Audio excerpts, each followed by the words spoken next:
Boa noite a todos e que a graça e a paz de Jesus seja com vocês. Amém. Para mim é uma alegria estar aqui, né? Sempre é uma alegria estar aqui com vocês, né? Às vezes dá saudade de vir e falar assim: vou ligar pro Cacá. Quem sabe ele me convida, né? Eu estava olhando a Stephanie aqui e eu descobri que os filhos do Cacá, os dois têm um dom. Eles têm um ministério. É um ministério muito importante. O ministério deles é buscar as meninas mais bonitas da presbiteriana e trazer para cá. Incrível isso, né? A nossa sorte é que o Cacá não fez 12 igual Jacó. Se ele faz 12, provavelmente o Ministério de Jovens ia baixar ali na porta para ter uma conversinha com ele. São bonitos. Aí as meninas de lá não resistem, né? E o duro é que elas vêm para cá, elas não conseguem levar nenhum para lá, né? E elas vêm para cá, mas é bênção, né? Jesus sabe de todas as coisas, graças a Deus. Foi nos posto uma missão bastante difícil essa noite. Falar de resgate. E eu estava meditando desde que o Cacá me telefonou e eu estava pensando: Senhor, e aí? O que o Senhor vai falar lá? Qual é a tua vontade para aquele povo? Porque eu não faço ideia do que falar com aquele povo. Aí o Senhor me colocou uma palavra no coração, que é resgatando a missão da igreja. A igreja tem uma missão. Eu acho que a comunidade evangélica do Brasil e no mundo tem perdido de vista essa missão. Eu sou bastante observador e eu olho as coisas, eu começo a observar e eu percebo que eles têm perdido o foco daquilo que Deus realmente propôs para a igreja. Daí eu preparei o sermão e conforme o culto foi se desenrolando, aí o Espírito Santo já foi pregando ele, de forma que eu não precisaria mais pregar nada para vocês. Tudo que eu vou dizer aqui provavelmente seja uma redundância daquilo que já foi dito várias vezes aqui nesse culto. Isso prova que o Espírito Santo ele está ativo e atuante na igreja, e isso é uma alegria para todos nós. Eu vou usar como base para a nossa reflexão de hoje à noite o Evangelho de Lucas, capítulo 16. Se você trouxe a tua Bíblia, Lucas 16 é um texto muito conhecido. Talvez a gente fosse capaz até de dizê-lo de cor, do versículo 19 em diante.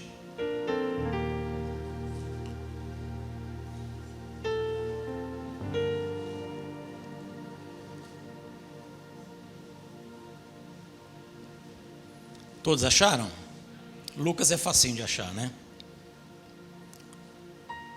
Lucas capítulo 16, a partir do versículo 19, a história que Jesus está contando, a parábola que ele propôs aqui é essa. Havia um homem rico que se vestia de púrpura e de linho fino e vivia no luxo todos os dias. Diante do seu portão fora deixar um mendigo chamado Lázaro, coberto de chagas. Este ansiava comer o que caía da mesa do rico, até os cães vinham lamber-lhe as feridas. Chegou o dia em que o mendigo morreu, e os anjos o levaram para junto de Abraão. O rico também morreu e foi sepultado. No Hades, onde estava sendo atormentado, ele olhou para cima e viu Abraão de longe, com Lázaro ao seu lado. Então chamou: Pai Abraão, tem misericórdia de mim, e manda que Lázaro molhe a ponta do dedo na água e refresque a minha língua, porque eu estou sofrendo muito neste fogo. Mas Abraão respondeu: Filho, lembre-se de que durante a sua vida você recebera coisas boas, enquanto que Lázaro recebeu coisas más. Agora, porém, ele está sendo consolado aqui e você está em sofrimento.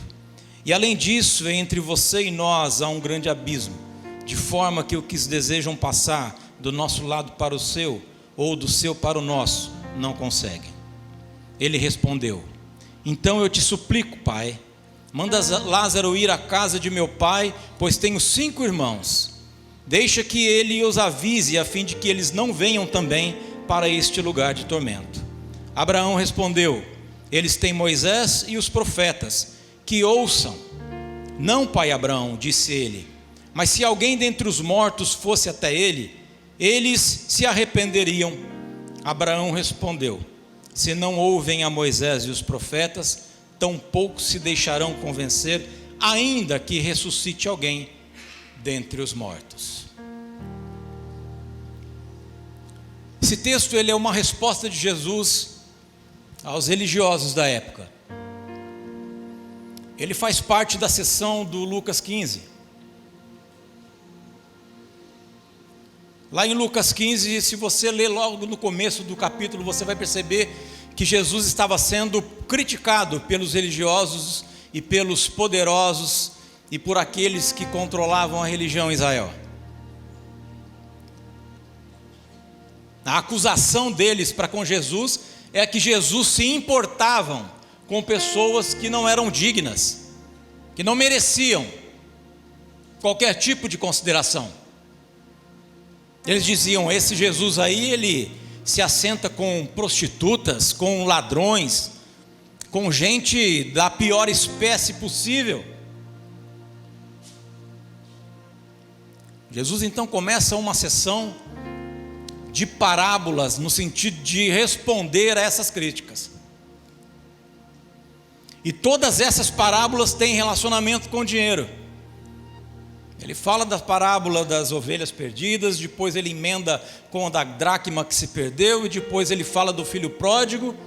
Passa para o capítulo 16, ele fala de um funcionário desonesto, e aí ele conclui aqui com a história do Lázaro.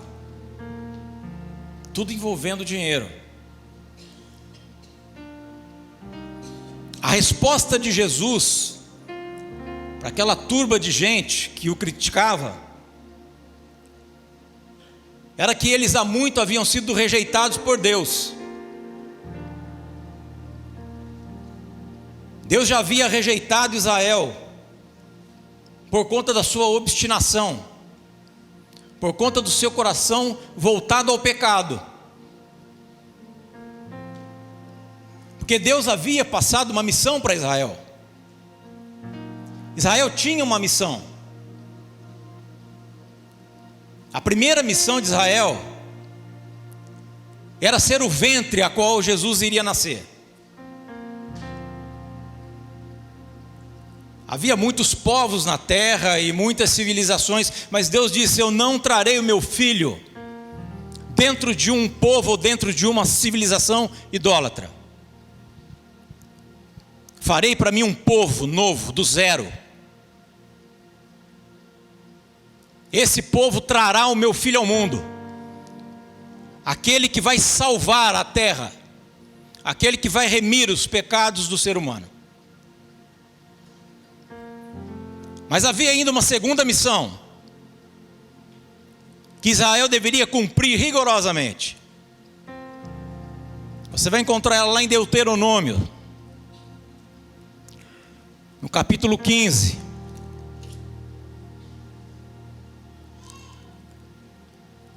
No versículo 7 em diante. Essa era a segunda missão de Israel no mundo. Diz assim: se houver algum israelita pobre em qualquer das cidades da terra que o Senhor, o seu Deus, lhe está dando, não endureçam o coração, nem fechem a mão para o seu irmão pobre. Ao contrário, tenha mãos abertas e empreste-lhe liberalmente o que eles precisarem. Versículo 10: deem-lhe generosamente e sem relutância no coração, pois por isso o Senhor, o seu Deus, o abençoará em todos os seus trabalhos e em tudo que fizer. Sempre haverá pobre na terra, portanto eu lhes ordeno que abra o coração para o seu irmão israelita, tanto para o pobre quanto para os necessitados na sua terra. A segunda missão de Israel era fazer com que Deus fosse reconhecido dentro da nação, era fazer com que todos os povos da terra, ao olhar para Israel, visse que existia um Deus. É aquele negócio que muitas vezes a gente diz assim: por que essa pessoa é diferente desse jeito? Por que ele é como ele é? Qual é o motivo dele ser tão diferente assim? O que explica a vida dessa pessoa? Deus queria que os povos, ao olhar e contemplar Israel, dissessem: tem que haver um Deus na terra, tem que ter. Porque a forma com que eles se tratam, a maneira com que eles se cuidam, a justiça social implantada dentro dessa nação, não é visto em nenhum outro lugar do planeta, só aí. O que é que tem de diferente nesse povo, que a gente não encontra em mais nenhum outro povo da terra? E aí eles diriam: existe um Deus, o Senhor dos exércitos, o Deus verdadeiro, aquele que não é igual a nenhum outro, porque Ele é maior do que todos, que não pode ser comparado. Ele é o Deus de Israel. Só que Israel parece que perdeu essa missão. Israel foi caminhando na sua vida de nação, e o amor pelas coisas materiais foi tomando conta do coração de Israel. O amor pelas coisas materiais foi como um vírus que entrou dentro do coração daquele povo e tornou cada um mais avarento do que o outro, a ponto de que eles não podiam mais contemplar os que não tinham, a ponto de que eles não enxergavam mais aqueles que estavam passando necessidade. Eles não eram mais percebidos. Não eram mais percebidos. Passava batido. O objetivo da nação era juntar dinheiro. Juntar dinheiro. Juntar dinheiro. Isaías, no capítulo 5, quando ele vai profetizar, um pouco antes do exílio, ele diz para Israel: vocês não se fartam de tanto ajuntar riquezas.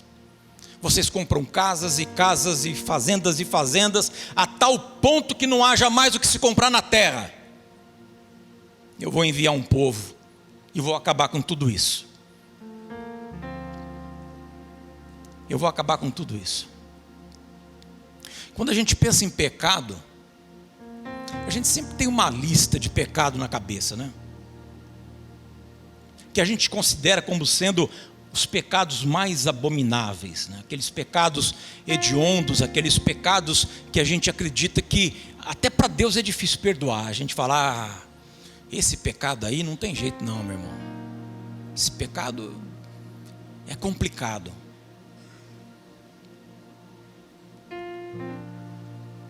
Mas o pecado de virar as costas para o necessitado nunca está nessa lista.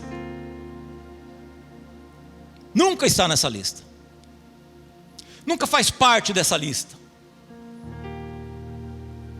A gente pensa em todo tipo de pecado, mas aquele pecado, quando a gente vira as costas daquele que tem necessidade, e a gente sabe que tem necessidade, e a gente não faz nada, esse daí nunca está na nossa lista.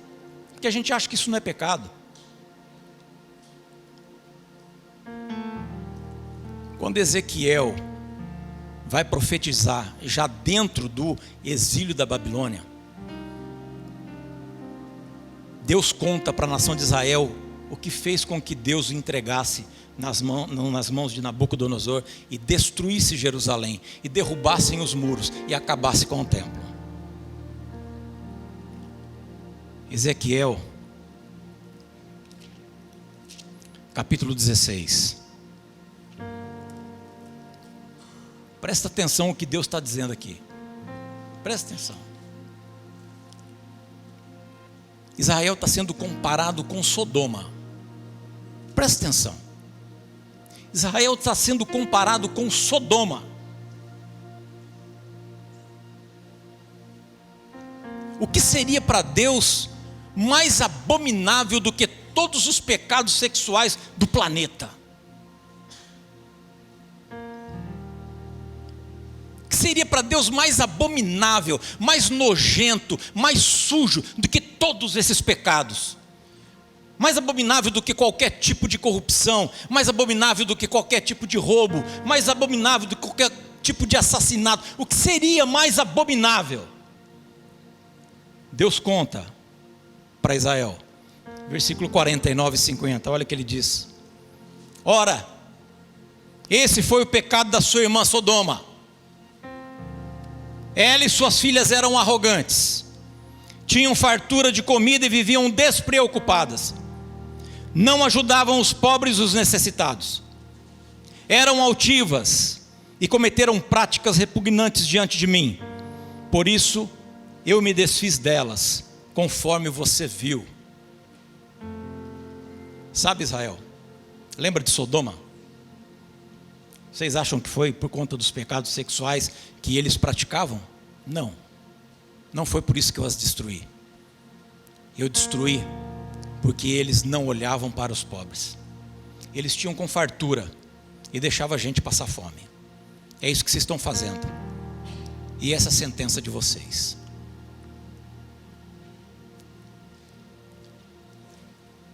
A igreja de Jesus nada mais é do que a extensão de Israel. A igreja gentílica nada mais é do que a extensão de Israel. Paulo já tinha dito isso em Gálatas. Se vocês creem em Cristo, vocês são filhos de Abraão e plenamente herdeiros de toda a promessa. Paulo diz isso. A igreja de Jesus é a continuação de Israel. Se você estudar sobre as duas casas de Israel, você vai ver que nós nada mais somos do que Efraim. Nós nunca fomos o plano B de Deus. Nós nunca entramos pelas portas dos fundos. Deus já havia profetizado para Abraão e dizendo: em ti serão benditas todas as nações. Tem um povo que não é o meu povo ainda, mas será o meu povo. Que não é minha noiva ainda, mas será minha noiva. Cabe à igreja de Jesus aqui na terra dar continuidade à missão que Israel falhou.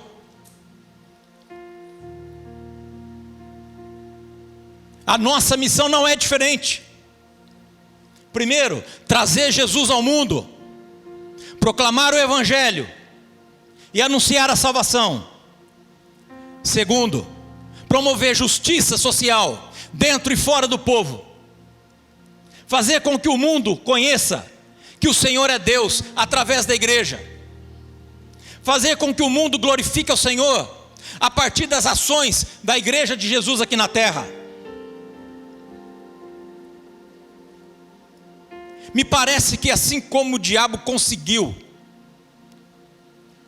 enganar Israel nessa missão, ele tem tido êxito também diante do povo de Deus. A maldita teologia da prosperidade tem transformado a comunidade cristã em avarentos, materialistas.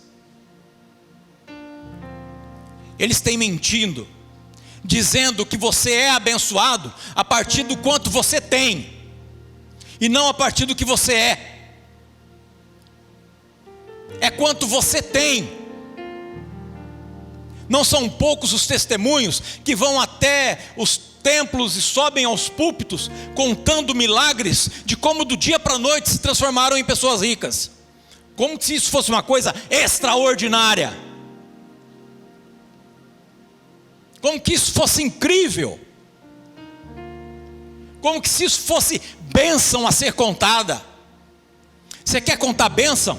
Você diz as glórias, as maravilhas que o Senhor tem feito na tua vida. Você conta como que o Senhor te salvou. Você diz que o teu nome está escrito no livro da vida. Isso é bênção.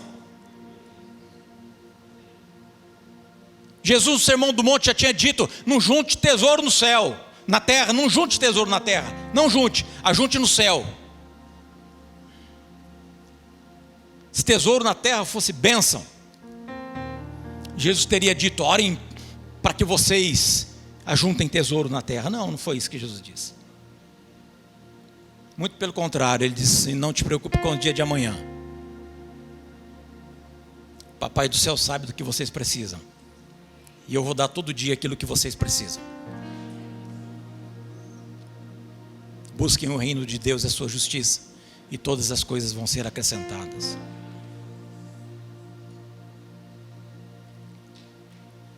Não tem problema nenhum de você ganhar dinheiro. Não tem problema nenhum de você ficar rico. Desde que você entenda que essa bênção que Deus te deu é para compartilhar. Se você entendeu isso, aleluia. Se você não entendeu isso, eu peço que você reconsidere. Essa é a missão da igreja aqui na terra. Talvez você esteja pensando assim: nossa, mas esse sermão hoje está muito socialista. Para quem será esse irmão votou?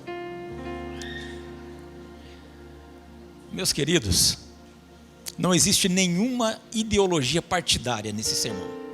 Nenhuma. Esse sermão não é de direita, esse sermão não é de esquerda. Esse sermão está na palavra de Deus. E Deus nos ensina que justiça social nunca foi uma missão do Estado, sempre foi da igreja. A Bíblia nos ensina que é a igreja que fará essa justiça social, não é o Estado, porque o Estado é incompetente.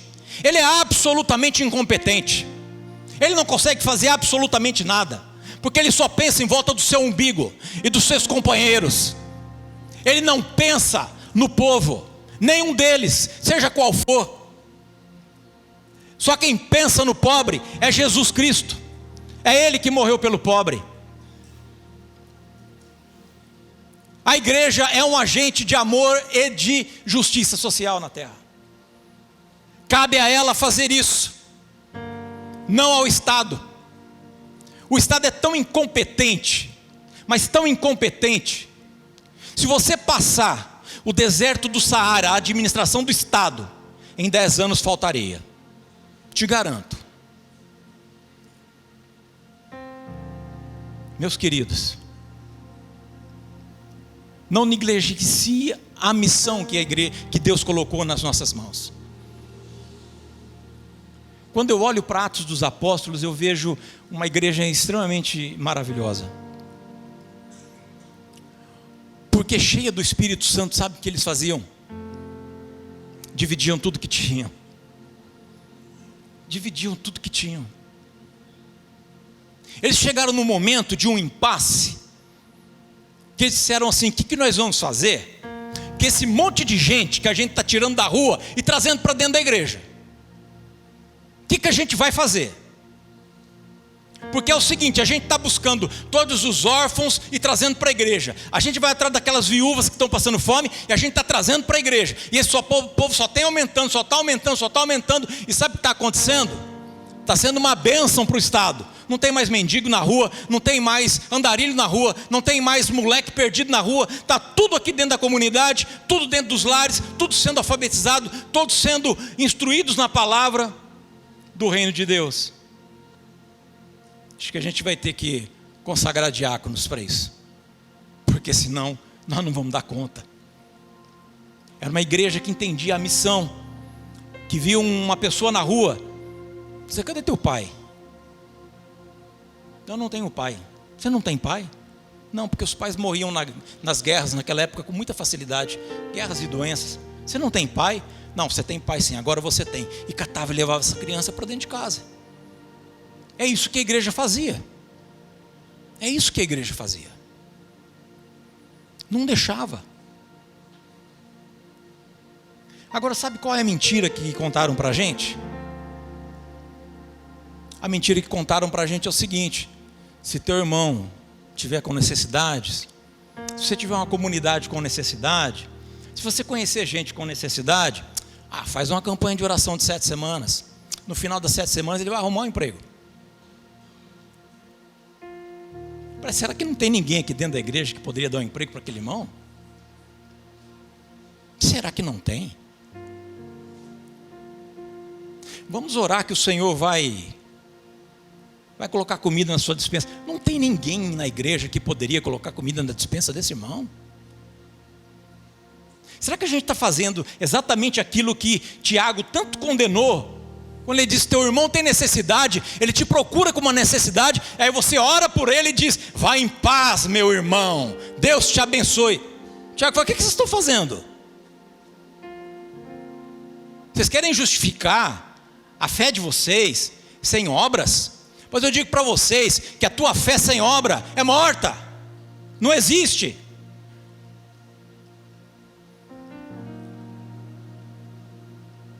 Porque as obras é o efeito colateral do salvo. Se você é salvo, você vai produzir obras. Quando a gente lê o texto que a gente leu, algumas considerações a gente tem que fazer. Primeira, esse contraste tão gritante que Jesus propôs na parábola. Ele fala que era um homem rico, vestido de púrpura e de linho, e vivia em mesas de banquetes. Ele está descrevendo a cena de um rei, coisa digna de rei. O que Jesus está querendo dizer é o seguinte: olha, o camarada, ele não era só rico, ele era obscenamente rico. Pensa num cara rico, que pode rasgar dinheiro, é esse. Na sua porta, colocaram um homem, por nome Lázaro, e era mendigo, e era doente, e estava cheio de ferida, e os cães vinham lamber as feridas dele. Ele não era pobre. Você é pobre? Você é pobre? Não, ele não era pobre. Ele era mendigo, cheio de lepra, de feridas. Ele não era só pobre. Ele estava muito abaixo do que você pode imaginar como pobreza, mas infinitamente abaixo. Eu sou pobre, mas perto do Lázaro, eu sou milionário. Se o Lázaro olhasse para a minha vida, ele falasse, não, você não é pobre, meu irmão, não, você não é pobre. Pobre sou eu. Eu não tenho o que comer, eu desejo comer aquele bocado de pão que cai da mesa do rico, eu não consigo. Aquele pedaço de pão que caía da mesa do rico, é o equivalente para nós ao guardanapo que você usa na mesa. Quando eles comiam com as mãos, usavam as mãos para comer. E aí quando terminavam de comer, pegavam um bocado de pão, limpava as mãos, limpava a boca e jogava no chão para os cachorros comerem. Essa era a comida que o Lázaro tinha vontade de comer. Ninguém dava nada para ele. Mas o incrível ainda que Jesus denuncia é que os dois eram judeus. Jesus não diz que o rico era um ímpio e que o Lázaro era um homem santo de fé, porque os dois, quando morrem, o Lázaro vai para o seio de Abraão, mas o rico olha e diz, pai Abraão, pai Abraão. Os dois eram judeus, os dois faziam parte da comunidade, os dois faziam parte da promessa, os dois estavam ali na condição de filhos de Deus, os dois foram escolhidos por Deus para ser a nação santa. Eram os dois judeus, com uma diferença. Por causa do estado de impureza do Lázaro, ele não podia nem ir ao templo. Ele não podia ir ao templo, ele estava impuro. Mas o rico ia ao templo. Todos os sábados o rico ia ao templo, ele era judeu. Provavelmente ele entregava seus dízimos. Porque o texto não diz que ele era um transgressor dos mandamentos de Moisés, não diz. Porque talvez você podia perguntar, mas qual é o pecado do rico? Por que o rico foi para o inferno e o Lázaro foi para o paraíso?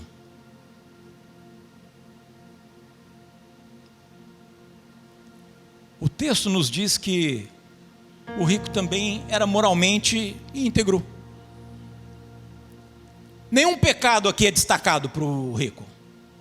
Está escrito aqui que ele era entregue a vários tipos de pecados morais. Não. Nem tampouco diz que o seu dinheiro e a sua fortuna foi ganha de forma desonesta. Não. Muito provavelmente ele ganhou o dinheiro dele honestamente. Muito provavelmente. O rico é o tipo de pessoa que cada um de nós chamaria um final de semana para jantar em casa e almoçar em casa. O Lázaro é o tipo de pessoa que possivelmente nós jamais chamaríamos para comer em casa. O rico era o tipo de pessoa que com certeza nós gostaríamos que estivessem repleto nos bancos da igreja. Imagina, um homem podre de rico, um homem religioso, um homem comprometido com a religião, um homem dizimista, um homem que trazia suas ofertas ao templo. Quem que não quer uns 1000 membros assim? Quer não, Cacá?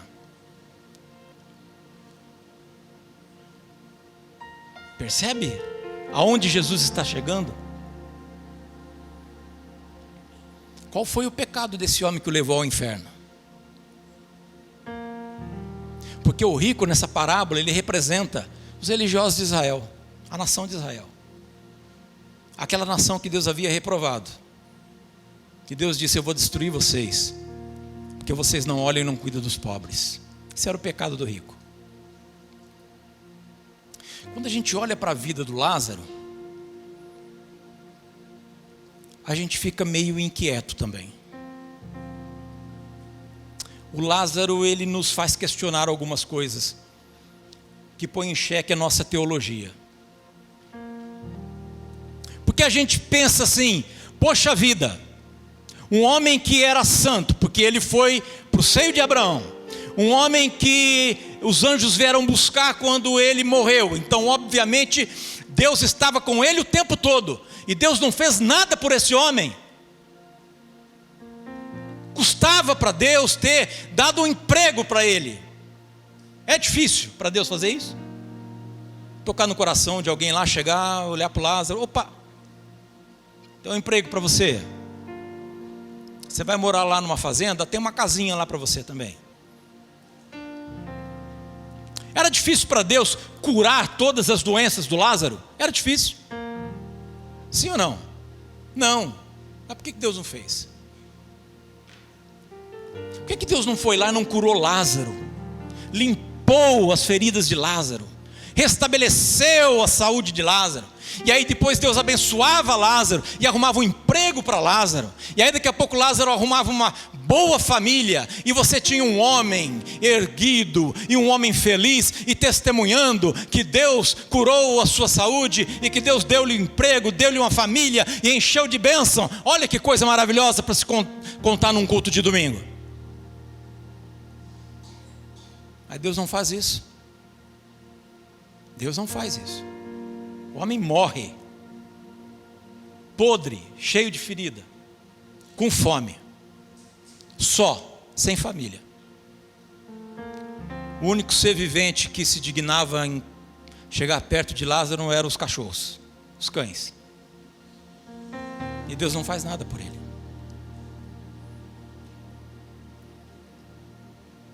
Eu lembro que há um tempo atrás, bastante tempo atrás,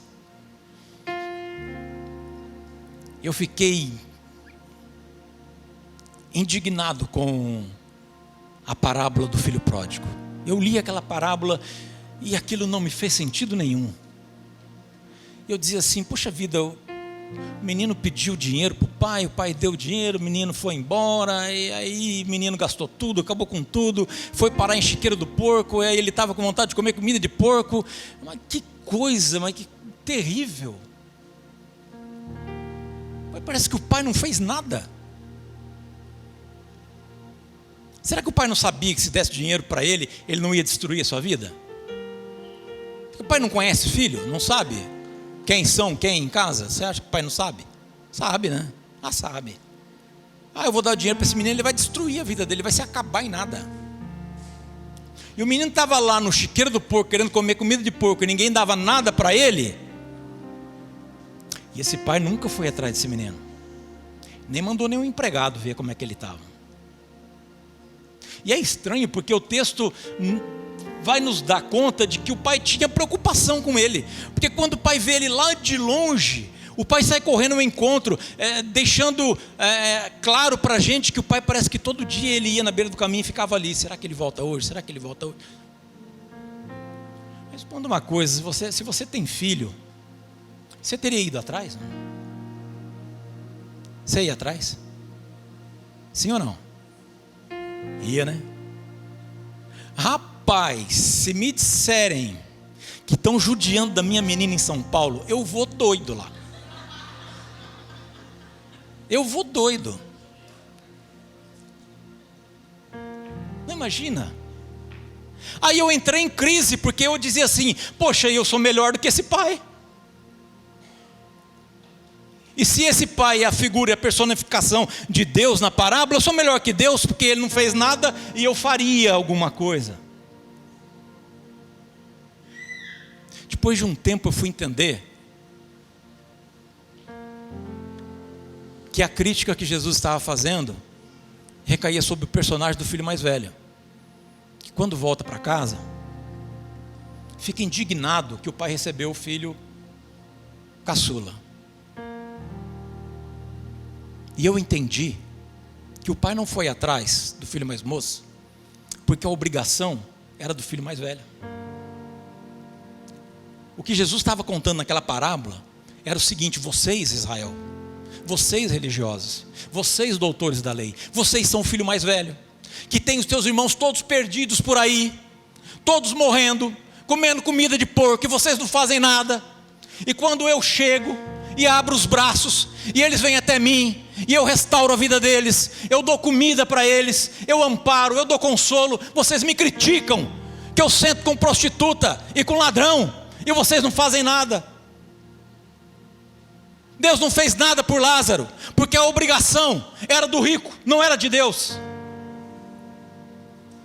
A gente fica orando, e quando na verdade a obrigação é tua, de levantar e descobrir quem é que está precisando de alguma coisa, estender a mão e restituir a vida dessa pessoa. Essa é a obra da igreja. Um perito da lei pergunta para Jesus: Senhor, o que eu faço para ser salvo? O que está escrito na lei? Como é que você interpreta? Está escrito lá: adorarás o Senhor teu Deus de todo o teu coração, de toda a tua alma, de todo o teu entendimento, e ao teu próximo, e ao meu próximo como a ti mesmo. Aí Jesus falou assim: poxa vida, que maravilha de palavra, faz isso e viverá. Sabe qual é a pergunta dele depois? Senhor, quem que é meu próximo? Eu não sei quem é meu próximo. Você não sabe quem é seu próximo?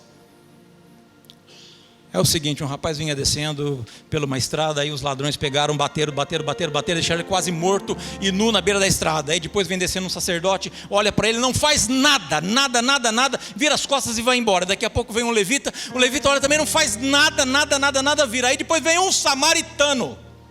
Aí ele pega esse homem, ele passa vinho e azeite nas suas feridas, coloca na sua montaria, leva numa hospedaria, coloca o cara, dá dinheiro e fala assim: olha, cura ele, ajuda esse cara, na volta eu vou passar aqui para ver como é que ele está, se você gastou mais dinheiro do que eu estou te deixando, eu pago. Aí Jesus pergunta para o perito da lei: quem foi o próximo? Daquele que estava à beira do caminho. Senhor, com certeza foi samaritano. Falei: então vai, faz você também a mesma coisa. Quem é o teu próximo? É a pessoa que tem necessidade e que está imediatamente mais próxima de vocês. Esse daí é teu próximo. Conhece alguém que tem necessidade? Esse é teu próximo. Esse é teu próximo. E às vezes esse próximo é muito mais próximo do que a gente imagina. Porque às vezes esse próximo está dentro de casa e a gente não faz nada. Está dentro de casa e a gente não faz nada. Nada.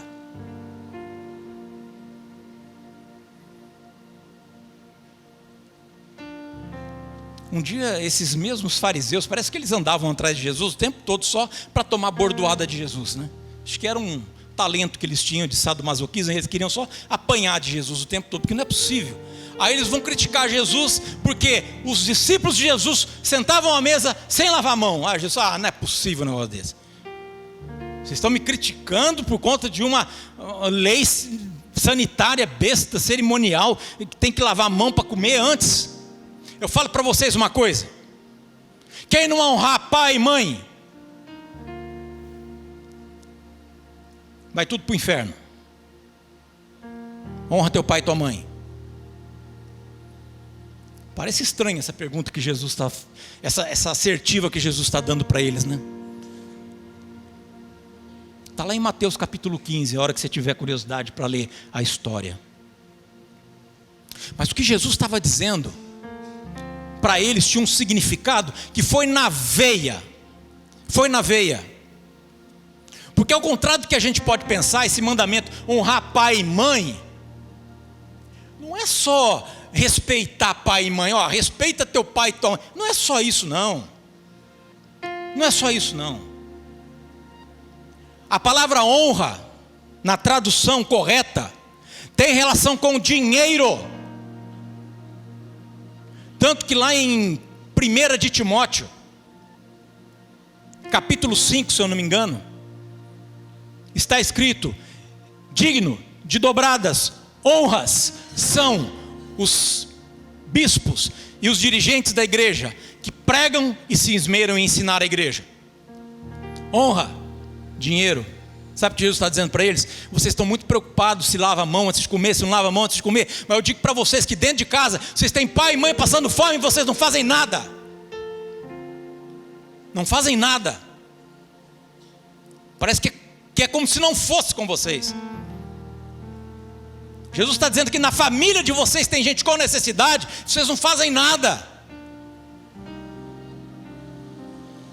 Você está esperando que Deus faça. E Deus está dizendo para nós essa noite que a obrigação é nossa. A obrigação é da igreja.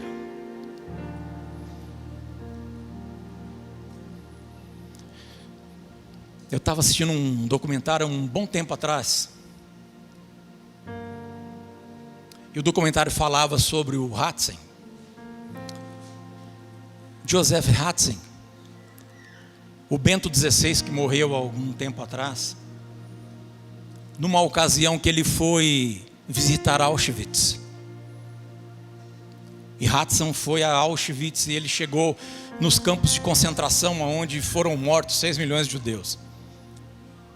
E o Ratzinger, ele debruçou-se numa das grades e ele dizia: onde estava Deus, que não fez nada por este povo? Onde estava Deus, que permitiu que 6 milhões de judeus morressem? Onde estava Deus? Um rabino ouviu essa reportagem e ele escreveu uma carta para o Ratzinger. E na resposta do rabino estava escrito assim: Deus estava onde sempre esteve, esperando que pessoas de bem fizessem alguma coisa por esses miseráveis. Talvez você pergunte: onde está Deus que não vê esse monte de criança passando fome? Onde que está Deus que não vê essas pessoas passando necessidade? Onde que está Deus que não vê esses mendigos na rua? Onde que está Deus que não vê essas atrocidades que acontecem aí no mundo? Onde está Deus? E Deus responde: está onde sempre eu estive, esperando que a minha igreja fizesse alguma coisa por esses pequeninos. Porque um dia nós vamos prestar contas a Deus, todos nós. A realidade desse texto é que um dia a gente morre. Não importa o dinheiro que você tenha, você vai morrer um dia. E a palavra de Deus diz que a partir do momento que eu morro, o meu juízo já estará traçado. Como diz Hebreus 9, ao homem foi dado o direito de morrer uma só vez, vindo após isso o juízo. O rico foi para o inferno, e o Lázaro foi para o seio de Abraão. Quando eu morro, meu juízo já está traçado, definitivamente traçado. E eu só vou ouvir duas coisas: Apartai-vos de mim, maldito, que eu não te conheço. Ou vinde, benditos do meu Pai, para o descanso eterno.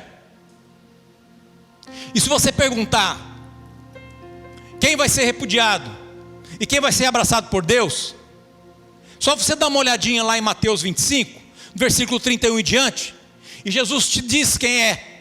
Jesus diz assim: porque eu tive fome e não me deste de comer, eu tive sede e não me deste de beber, eu estava doente, você não me abrigou, eu estava na prisão, você não me visitou, eu fui peregrino, ninguém me deu uma casa para dormir. Senhor, quando é que te vimos com sede, com fome, com frio, preso, doente? Quando vocês não fizeram isso a um dos meus pequeninos, vocês não fizeram para mim também. Mas quando vocês fizerem isso para um dos meus pequeninos, a mim o fizeram. A mim o fizeram. Essa é a missão da igreja. Igreja amada de Jesus. Não deixe ser tarde demais, como fez o homem rico. Ele dizia: pai, Abraão, eu tenho 5 irmãos, pede para Lázaro ir lá conversar com eles, para eles não virem parar aqui. Parece que eu estou ouvindo Deus dizer para ele assim: não, meu filho, você está enganado, você não tinha 5 irmãos, você tinha 6, porque o Lázaro também era teu irmão e você não fez nada. Lázaro também era teu irmão, você não fez nada por ele.